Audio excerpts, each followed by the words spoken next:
Y'all, did a UFO just crash land in Area 51?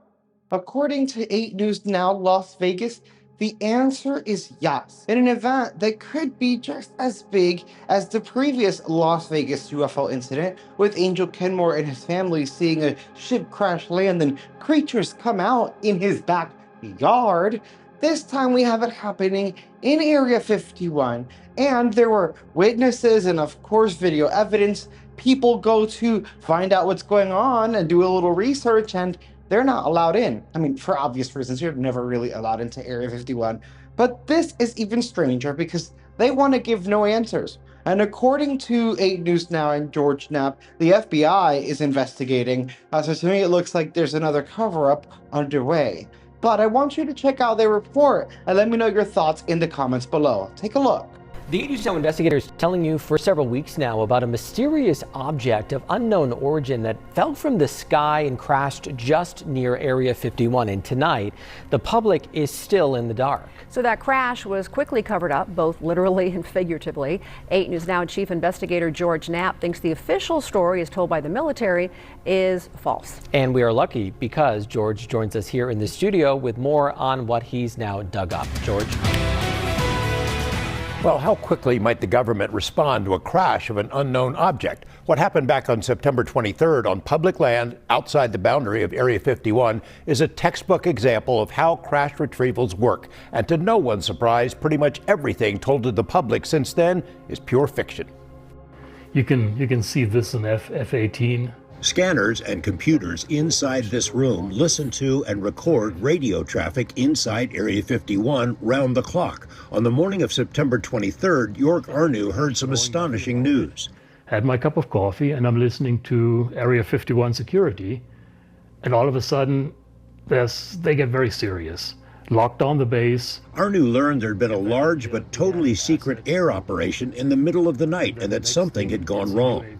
So we just had an asset go down. We had an asset go down. This is not Creech security, this is Area 51 security. And they had an asset go down. And then the next thing.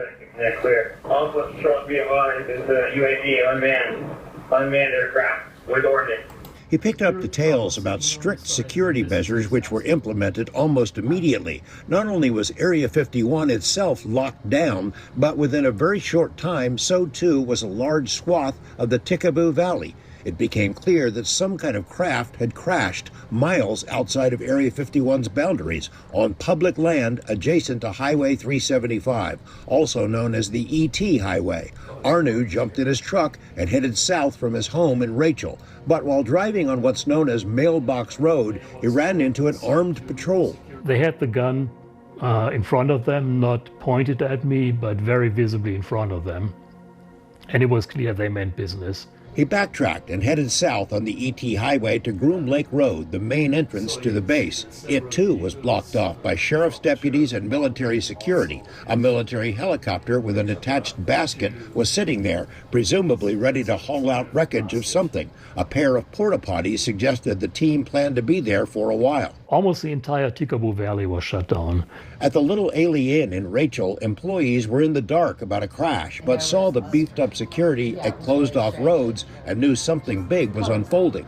Crashes are not an everyday occurrence out here, but locals have seen plenty of them over the decades. If this thing would have crashed anywhere in restricted airspace, in restricted area, we would have never known about it. After being turned away from the presumed crash site, Arnu and the aerospace sleuths on his website, dreamlandresort.com, began gathering and sharing bits and pieces of information.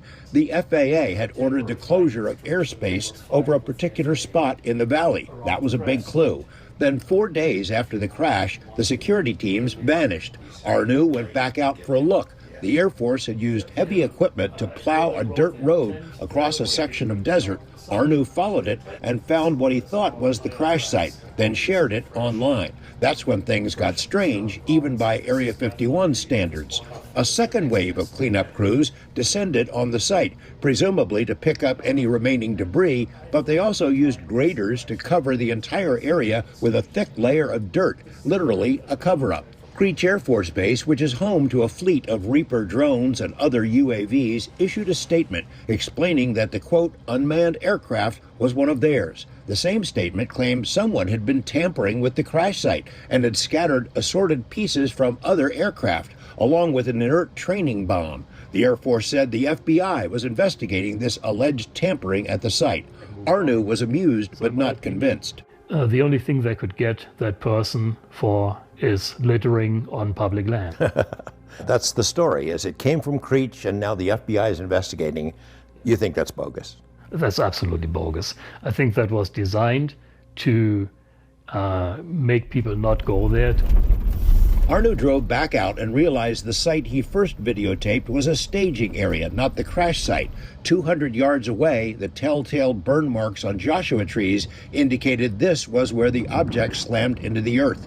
Both he and another aerospace explorer found pieces of who knows what, debris that came from something other than a drone, seemingly planted to confuse anyone who came looking. But they also found pieces under the dirt that are likely the real thing. I'm pretty sure that this piece came off the actual aircraft. Arnu, who was at the site of a genuine Reaper crash years earlier, says there's no way the Air Force could ever recover every piece of a crashed aircraft, so they added some dirt and sprinkled in some misdirection instead. If I were them, I would probably do just that. Is there a good guess about what crashed? On the Dreamland Resort website, members, including former military and retired defense contractors, chimed in. The leading theory is that the drone was one of a latest generation of AI-controlled craft that accompany advanced fighter planes and can act independently to get the job done. The Next Generation Air Dominance project is the big thing at Area 51. So the pilot flies along and says, hey, there's a target on the ground, drone 1, go check it out, and if it's a bad guy, take care of it. And drone 1 goes and does the rest.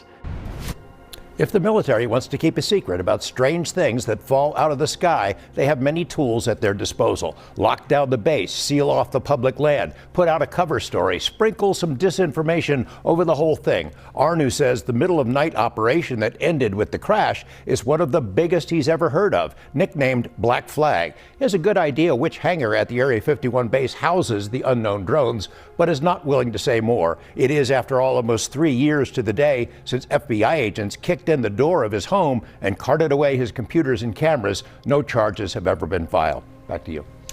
And George, what I really like to say is there's so much more behind a press release, right? That press release that came in, the first one that we talked about here, said it was an incident. Didn't even say it was a crash.